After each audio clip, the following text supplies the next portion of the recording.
Hello everyone, नमस्कार सभी को। दोस्तों, आज का जो हमारा टॉपिक है, स्पेशली आज हम किसी सब्जेक्ट की बात बिल्कुल नहीं करेंगे, ना हम आज किसी विषय के ऊपर बात कर रहे हैं कि हम कोई क्वेश्चन कर रहे हैं। आज का हमारा जो स्पेशल विषय है उन बच्चों को लेकर के, उन स्टूडेंट्स को लेकर के जिन्होंने हाल ही में 12वीं के एग्जाम दिए, जिनमें आर्ट्स बैकग्राउंड, साथ में कॉमर्स बैकग्राउंड और साइंस के वो सभी स्टूडेंट्स आते हैं। एक सबसे बड़ा सवाल होता है कि 12वीं के बाद में क्या करें, मतलब 12th एग्जाम के बाद में क्या करना चाहिए। एक बेटर गाइडेंस ना मिल पाने की वजह से बहुत सारे बच्चे जो होते हैं गलत दिशा में चले जाते हैं, और बहुत सारे पेरेंट्स ऐसे होते हैं जिनको नॉलेज नहीं होने की वजह से भी वो उन बच्चों पर वो पैसा वेस्ट कर देते हैं जो शायद नहीं करना चाहिए और जहां से आउटपुट ना मिलता हो। क्योंकि दोस्तों, मैं आज एक ऐसे टॉपिक पर बात करने वाला हूं जिस टॉपिक में आपको ये पता चलेगा कि कैसे 12वीं के बाद में बहुत कम इन्वेस्टमेंट, मैं ये मानता हूं जीरो इन्वेस्टमेंट, कोई फीस नहीं है, ना के बराबर फीस होती है, और उसे आप बहुत मल्टीपल फायदा उठा सकते हैं। जी दोस्तों, हम किसी प्राइवेट जॉब की बात बिल्कुल नहीं करेंगे, हम बात करेंगे गवर्नमेंट जॉब की, जो बिल्कुल सिक्योर्ड होती है, और उसको पाने का क्या तरीका है, कितनी मेहनत करनी चाहिए और करना क्या चाहिए, क्या तरीके होते हैं, उन पर हम बात करने वाले हैं। दोस्तों, तो आज का सबसे बड़ा सवाल है कि 12वीं के बाद में क्या करें। तो दोस्तों, आप देख सकते हैं थंबनेल में कि एक सामान्य परिवार के विद्यार्थी के लिए गवर्नमेंट जॉब की तैयारी करने का बेस्ट ऑप्शन होता है, ना के बराबर फीस और सुरक्षित जॉब अगर लेना है तो। जिसमें मैं आपको बताना चाहूंगा कि एआर इंस्टीट्यूट ने एक स्पेशल बैच स्टार्ट किया है, मतलब फाउंडेशन प्लस मेंस का बैच, जिसको ज्वाइन करके और पूरा करके आप अपने साथ में अपने परिवार के सपनों को पूरा कर सकते हैं। तो आज का जो सवाल है कि 12वीं के बाद में क्या करें, उस पर हम बात करेंगे। तो दोस्तों, 12वीं के बाद में हमारे पास में ऑप्शन खुल जाते हैं स्पेशली गवर्नमेंट जॉब के, जिसमें सबसे पहला चॉइस जो होता है स्टूडेंट्स का वो होता है एसएससी। अब देखिए क्यों है कि एसएससी इतना इंपॉर्टेंट है, क्या वजह है कि आप एसएससी अगर बेस ज्वाइन करते हैं तो उससे आपको मल्टीपल फायदा होगा और एक कम टाइम में आप एक बहुत अच्छा जॉब लेके जा सकते हैं। जी, आज हम पूरी डिटेल से देखेंगे, और साथ ही साथ हमारे साथ में कल्याण सर भी जुड़े हुए हैं जो आप लोगों को इसकी जानकारी देंगे। सर, क्या लगता है आपको गवर्नमेंट जॉब जो होती है 12वीं पास करने के बाद में एक आम परिवार, एक सामान्य परिवार से बच्चा जो बिलोंग करता है उसके लिए क्या कितना जरूरी हो सकती है? बिल्कुल जरूरी है। एक प्यासे को जितनी पानी की आवश्यकता होती है, वैसे एक किसान के परिवार, किसान का जो बेटा है बेटी होती है, उसको सरकारी जॉब की आवश्यकता होती है। देखिए, जैसे सर आपको पता है कि 2 साल का कोविड रहा, हाँ। और कोविड के दौरान एक जो किसान परिवार है वो जो उठ रहा था परिवार से, वो बिल्कुल दब ही गया, पूरी तरह से टूट गया। और आज स्थिति ये है कि एक किसान परिवार से जो बिलोंग करने वाला बच्चा है, एक मजदूर वर्ग जो पिता है जो डेली दिहाड़ी करके और कमा रहा है, और एक बच्चे को प्राइवेट सेक्टर किसी एक बड़े कोर्स में जिसमें लाखों रुपए खर्च होते हैं, शायद मुझे नहीं लगता है कि ये तो बहुत असंभव बात होगी। और इतना पैसा लगाना, मतलब और भी परिवार के मेंबर्स होते हैं जिनको पढ़ाई में पैसा लगता ही लगता है। तो क्या लगता है आपको कि एसएससी एक बेस्ट ऑप्शन होना चाहिए? एसएससी एक बेस्ट ऑप्शन इसलिए होता है क्योंकि कॉलेज में आप जब कॉलेज करते हो तो 3 साल की कॉलेज होती है आपकी, क्योंकि फर्स्ट ईयर होती है, सेकंड ईयर और फाइनल होती है। तो उसके साथ साथ जब कोई बच्चा एसएससी की तैयारी करता है स्पेशल, तो उसमें क्या होता है कि बच्चा 3 साल के अंदर प्रिपेयर हो जाता है और तैयारी हो जाती है पूर्ण। बिल्कुल। देखिए, मैं आपको ये बता देता हूँ कि एसएससी का जो स्टार्टअप होता है वो कैसे होता है, कहाँ से होता है, करना क्या चाहिए, अब यही सवाल है, इसी पर हम बात करने वाले हैं। तो दोस्तों, सबसे पहले तो मैं आपको बता देता हूँ कि देखिए एसएससी जो बैच हम आपके लिए लेकर के आ रहे हैं, स्पेशली जो 18 मई से स्टार्ट होने वाला है, जिसका टाइम 7 बजे, उसको ज्वाइन करने के आपके क्या क्या फायदे हो सकते हैं। तो देखिए, एसएससी में जो एग्जाम्स होती है, जिसमें एक होता है सीजीएल कंबाइंड ग्रेजुएशन लेवल, जिसमें ग्रेजुएशन होने के बाद में 3 स्टार के लिए एक एग्जाम लगता है, और एक स्टूडेंट वहां से ऑफिशियल ग्रेड 3 स्टार निकाल सकता है। अब आप सोच रहे होंगे कि हम तो सर अभी 12वीं पास ही हुए और हमारी एज ग्रुप भी नहीं होगी, क्योंकि इसके लिए भी एज चाहिए होगा। तो दोस्तों, टाइम का इंतजार क्या करते रहोगे हमेशा के लिए कि 3 साल निकलेंगे उसके बाद में तैयारी स्टार्ट करोगे? बहुत जमाना फास्ट हो चुका है, वक्त जो है वो इतना बदलता जा रहा है कि अगर आज आप तैयारी स्टार्ट करते हो तो आप यहाँ तक रीच कर पाओगे। लेकिन फिर भी 12वीं पास स्टूडेंट्स के लिए मैं ऑप्शन बता के चलूंगा कि 12वीं पास की एग्जाम्स कितनी हो सकती है। तो दोस्तों, ये ग्रेजुएशन लेवल पर होता है, और जी बिल्कुल ओवरऑल आप ये कह सकते हैं 3 स्टार पोस्ट है। 2 स्टार अगर पोस्ट लेनी हो तो सीपीओ का एग्जाम लगता है, जो साल में एक बार एग्जाम लगता है। मतलब ये एसएससी के मल्टीपल एग्जाम जो एक बेच से आपको फायदा मिलेंगे।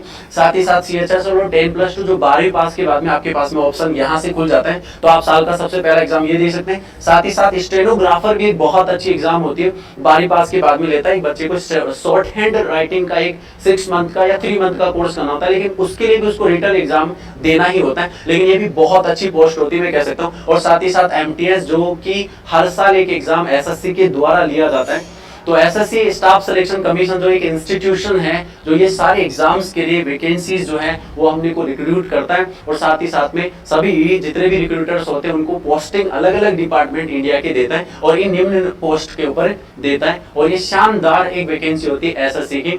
अगर आप अपने सपनों को पूरा करना चाहते हैं, बेहतर जिंदगी बनाना चाहते हैं, तो आप दोस्तों लग जाइए और मेहनत करना शुरू कर दीजिए, क्योंकि इससे बेस्ट कुछ हो भी नहीं सकता। क्यों सर, क्या लगता है आपको? बेस्ट ऑप्शन है एसएससी का, बहुत बढ़िया ऑप्शन है आपके साथ। क्योंकि कॉलेज के 3 साल में क्या होता है, बच्चे जब पढ़ते हैं तो उनके दिमाग में जंग लग जाती है। तो जब बच्चे एसएससी की तैयारी करेंगे तो उनका दिमाग खुलता रहेगा और साथ साथ कंपटीशन जो प्रतियोगिता एग्जाम होती है उसका भी नॉलेज होता है।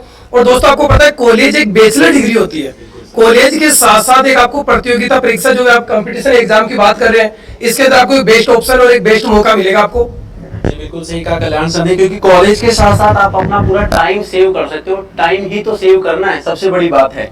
इधर से कॉलेज होती रहेगी, इधर से आप जॉब निकालोगे। तो दोस्तों बैंक का भी साथ साथ जिक्र कर लेते हैं कि क्या होता क्या है बैंक के बेच ज्वाइन करने का। देखिए बैंक बेच ज्वाइन करने के फायदों में हम बात करेंगे कि कितनी मल्टीपल एग्जाम्स आप दे सकते हैं यहाँ से। देखिए आईबीपीएस जो साल में कम से कम 4 बड़े एग्जाम्स लेता है, जिसमें 2 बड़े एग्जाम्स तो यहाँ से एक क्लर्क का हो जाता है और दोस्तों एक पीओ का एग्जाम होता है। और साथ ही साथ में बात करना चाहूंगा कि आरआरबी मतलब ये भी आईबीपीएस के द्वारा लिया जाता है। इसमें एक असिस्टेंट की पोस्ट होती है और साथ ही साथ एक पीओ जिसको मैं ऑफिस ग्रेड फर्स्ट भी बोल सकता हूँ। एसबीआई भी साल के 2 एग्जाम्स 2 फॉर्म देता है हमें, एक क्लर्क के लिए देता है तो एक पीओ के लिए देता है। साथ ही साथ आरबीआई भी बिल्कुल सेम देता है। और एलआईसी में भी दोस्तों 2 पोस्ट की वैकेंसी आती है, एक असिस्टेंट की आती है और एक डब्ल्यू के लिए वैकेंसी आती है, जो बड़ा ही बहुत ही शानदार ऑप्शन है। और साथ ही साथ अगर मैं ईएसआईसी की बात करता हूं तो यहाँ से भी एक हर साल यूडीसी और साथ ही साथ अब की बार एमटीएस की भी वैकेंसी इसने दी है। मतलब ये बहुत अच्छा ऑप्शन है। अगर आप बैंक में जाने का सपना देखते हैं, अगर आप एसी की नौकरी का सपना देखते हैं, क्यों सर,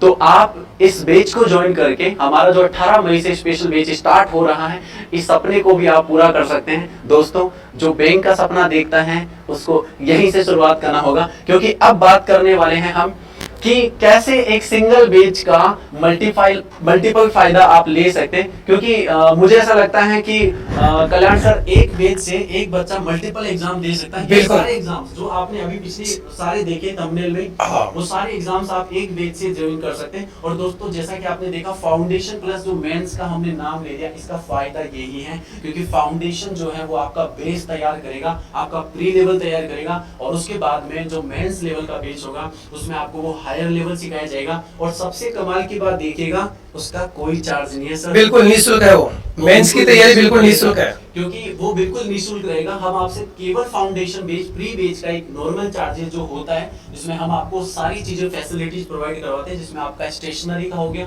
बैग हो गया, साथ ही साथ आपको एक्स्ट्रा चीजें भी यहाँ से मिलती रहती है कंटिन्यूअसली। तो दोस्तों अब बात करेंगे हम यहीं पे साथ साथ कि कैसे जो है वो आपको सब्जेक्ट की वैल्यूएशन देखेगा। ये वो सब्जेक्ट है जो आप 10वीं क्लास तक मतलब 10th क्लास तक आप पढ़ते हैं, लेकिन इन सब्जेक्ट को देखेगा एक ऐसा इनका फॉर्म आप पढ़ोगे यहाँ से इस लेवल में आने के बाद में कि आपको बस केवल यही सब्जेक्ट पढ़ करके और इस जॉब को ले लेना है। तो दोस्तों मैथमेटिक्स में अगर हम बात करते हैं तो मैथमेटिक्स कोई अलग मैथमेटिक्स नहीं, वही मैथमेटिक्स है जो आप 10वीं तक पढ़ते आए थे, वही अरिथमेटिक और वही आपका एडवांस लेवल। साथ साथ में अंग्रेजी में आपको वही ग्रामर का लेवल और वही एडवांस लेवल। एडवांस में vocabulary, synonyms, antonym, one word substitution सब कुछ आपको यहाँ से एक ही बैच में सिखाया जाएगा, प्री और मेंस के बैच में। और दोस्तों रीजनिंग में मैं क्या बताऊं, रीजनिंग में हमारे साथ में रीजनिंग के हमारी बहुत ही शानदार फैकल्टी खड़ी है, तो आपको रीजनिंग के बारे में बताएंगे। सर क्या लगता है रीजनिंग का कितना रोल होता है किसी भी एग्जाम में? रीजनिंग का रोल सर ये होता है कि रीजनिंग एक ऐसा सब्जेक्ट है जो आपको पूरे में से पूरे नंबर दिलवा सकता है। बिल्कुल, क्योंकि देखिएगा कैलकुलेशन सब्जेक्ट और प्रैक्टिस सब्जेक्ट होता है और बिल्कुल कॉन्फिडेंस। और रीजनिंग एक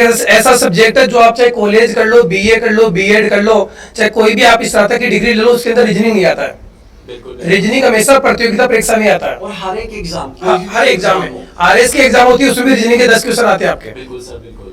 तो चाहे छोटी एग्जाम से लेकर बड़ी एग्जाम तक कोई भी एग्जाम दो, रीजनिंग का एक बहुत ही शानदार रोल होता है। तो दोस्तों मैथमेटिक्स, इंग्लिश और रीजनिंग, अब साथ ही साथ जीके की भी मैं बात कर लेता हूँ कि जीके का कितना इंपॉर्टेंस होता है। देखिए जीके ओवरऑल अगर कोई बच्चा आर्ट्स बैकग्राउंड से भी होता है तो उसको भी उसका तो फायदा मिल ही जाएगा, साथ ही साथ उसको मैथमेटिक्स और इंग्लिश और रीजनिंग का बहुत अच्छा लेवल यहाँ से मिल जाएगा। देखिए जीके के लिए शायद मुझे बताने की जरूरत नहीं पड़ेगी, हमारे साथ में जीके की हमारी स्टाफ फैकल्टी जो जुड़ी हुई है वो आप लोगों को वो खुद ही बता देंगे कि जीके का रोल कितना हो सकता है। और जो परमानेंट हमारी टीम है जो आपको बिल्कुल आपके वो क्लासेस के दौरान पढ़ाएगी, और मनीष सर जिनसे आप मिलिए जो कि ज्योग्राफी में ऐसे मान के चलिए Rajasthan geography, India geography, world geography, सारी ज्योग्राफी कवर करवाते हैं, साथ ही साथ सर पॉलिटी भी लेते हैं। सर जीके का क्या रोल होता है एसएससी के लिए? बिल्कुल बिल्कुल, जीके का तो बहुत इंपॉर्टेंट ही रोल होता है। जीके क्या है कि जो एसएससी के स्टूडेंट जो करने वाले होते हैं तैयारियां, उनके लिए इंग्लिश है, मैथ है, इनका तो बेस एकदम बढ़िया हो जाता है क्योंकि उनका टारगेट ही एसएससी होता है। बिल्कुल बिल्कुल। लेकिन जो सिलेक्शन दिलवाता है वो जीके करवाता है, बिल्कुल। क्योंकि जो 25 क्वेश्चन आते हैं उनमें से जीके के जो लड़के इंग्लिश जिनकी और मैथ और रीजनिंग अच्छी होती है उनकी हमेशा अधिकतर स्टूडेंट की जीके खराब होती है। तो जीके एसएससी लेवल के लिए बहुत ही इंपॉर्टेंट है कि आपको जीके पढ़ना पड़ेगा। जीके पढ़ोगे तभी जाकर के एक अच्छी रैंक आएगी। पास होना कोई बड़ी बात नहीं, पास तो सभी हो जाते लगभग, लेकिन एक अच्छी रैंक के साथ में नौकरी लगे उसके लिए आपको जीके पढ़नी पड़ेगी। तो देखिए एक बहुत ही बेस्ट ऑप्शन आपके पास में यहाँ से 3 फैकल्टीज स्पेशली जो सामने पीछे आपने 3 सब्जेक्ट्स देखे, वो तीनों फैकल्टीज आपके सामने, जिसमें इंग्लिश में स्वयं लेता हूँ, रीजनिंग कल्याण सर लेते हैं, साथ ही साथ जीके का एक बहुत ही लार्ज पार्ट, एक शानदार part sir Manish sir cover करते हैं, और मैथमेटिक्स के लिए रंजीत सर बहुत ही शानदार बिल्कुल स्टार फैकल्टी है एआर की, ऑनर है एआर के। तो दोस्तों पूरी टीम आप लोगों के लिए रेडी है, आप बस ज्वाइन करिए और कंफ्यूज बिल्कुल मत होइए, एक बेस्ट ऑप्शन है, हम आपको बिल्कुल एकदम बेटर गाइडेंस दे रहे हैं। और साथ ही साथ में एआर में पढ़ने वाले उन सभी स्टूडेंट्स को भी कहूंगा कि आपके जितने भी रिलेटिव्स, फ्रेंड्स, दोस्त और जितने भी आपके नियर और कीथ और कीन आपके हैं उनको आप एक बेटर गाइडेंस दीजिए, और आप उनको बताइए कि 18 मई से बैच स्टार्ट हो रहा है, उसको ज्वाइन करें। और मैंने बोला जैसा कि बहुत कम इन्वेस्टमेंट, इसका मतलब था बहुत कम इन्वेस्टमेंट है, आप बिलीव नहीं करेंगे इस चीज का और फायदा उठा सकते हैं। ठीक है दोस्तों, तो उम्मीद आपको आज का जो सेशन हमने आपको बताया तो इससे आपका कंफ्यूजन दूर हो गया होगा। चलिए ठीक है, यूं ही हम जुड़े रहेंगे और आप बैच ज्वाइन कर सकते हैं। थैंक यू वेरी मच आप सभी का, जय हिंद।